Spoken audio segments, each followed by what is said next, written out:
Hello, my name is Marina Miller, and this is my current topics presentation for a land development class for Langara's applied planning program.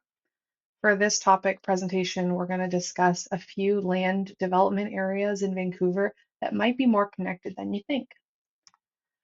So, St. Paul's Hospital was built in downtown Vancouver's West End in 1894, but by the 2000s, it was starting to get run down and it was too small for the population, even though there were a few buildings by then. So you'll have noticed, possibly, that they're building a new St. Paul's Hospital near Main Street SkyTrain station. The new hospital is set to open next year and it boasts a lot of brand new technology and facilities, state of the art.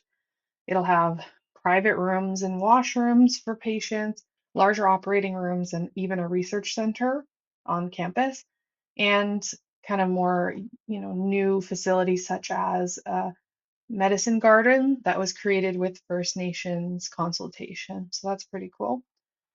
Structure-wise, the buildings are state of the art. They will be able to withstand major earthquakes, tsunami, flooding, and sea level rise. So that's a bit of the climate resilience piece there.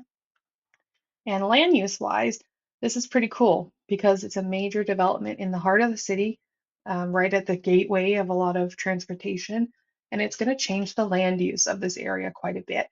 There's supposed to be new housing towers and potentially even a hotel there. While I was researching the hospital, which was supposed to be my main topic for this presentation, I happened to take a walking tour at the Museum of Vancouver that was talking about Black history and Black food, cultural food sources. And the tour guide mentioned that Hogan's Alley in the area we're talking about is set to be redeveloped over the next few years or longer. Um, and I didn't know this at all. I thought that was really cool.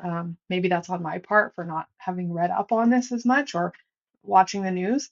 But I thought, hey, this is right next door to the hospital development. It must be relevant in some way.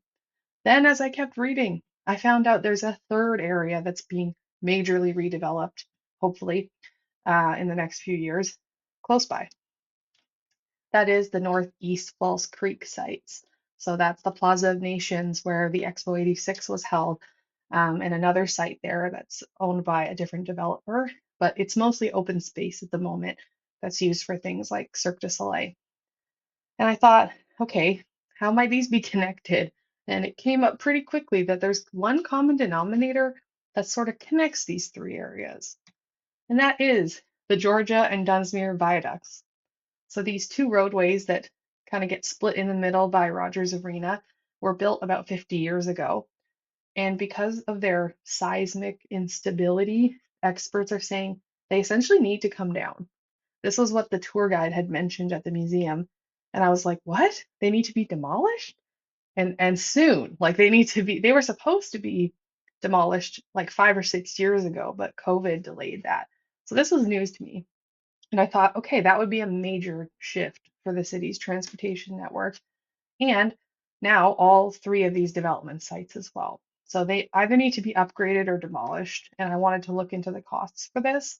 So one option, upgrading the existing viaducts, which, you know, turns out even if they did upgrade them for $90 million, it would only last 25 years. And if there was a moderate earthquake, they'd probably have to be demolished right after that. The second option is demolishing them completely, building new viaducts and a new road network around it. This would last 50 years, but would cost significantly more. But notably, some of the funding for this would come from the Northeast Falls Creek developers as an amenity cost for road dedications and things.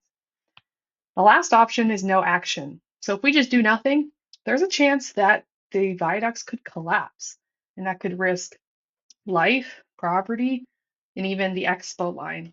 This actually happened in San Francisco about 25 years ago, and over 40 people died. So that was sad to hear. So, for brief context, back to Hogan's Alley.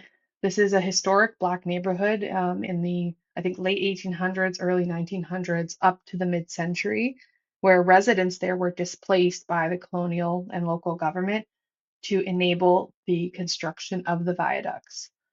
Um, so what's interesting about this is if the viaducts are demolished, this would actually create new room and open area for redevelopment of this area and creating kind of a built form that reestablishes a Black cultural hub in Vancouver. And some organizations are really advocating for this, and some projects have already been approved, such as a social housing project in this area. Um, So for this whole strip of area, like I showed back here, there's multiple projects that would be happening in here. So it's not just one developer necessarily. But the funding for this turns out would actually also be dependent on, once again, the Northeast Falls Creek developments, because they would be paying what's called amenity costs or amenity charges to help support community services and charities and things in the neighborhood. So some of that could go towards this. So now we've learned that both Hogan's Alley and the viaduct, reconstruction would be dependent on funding from the Northeast Falls Creek. But at the moment, the only sure thing is the hospital. It's being built. It's right there. Um, so hypothetically, if all three of these sites were fully developed in the next years or decades, the identity of this area of Vancouver would change, the physical fabric would change, the economic fabric would change. That's a whole can of worms that I can't cover today. So my question for you all is, what are some ways these projects could benefit each other, their close proximity and other connections, and what challenges might they face? So thank you for listening.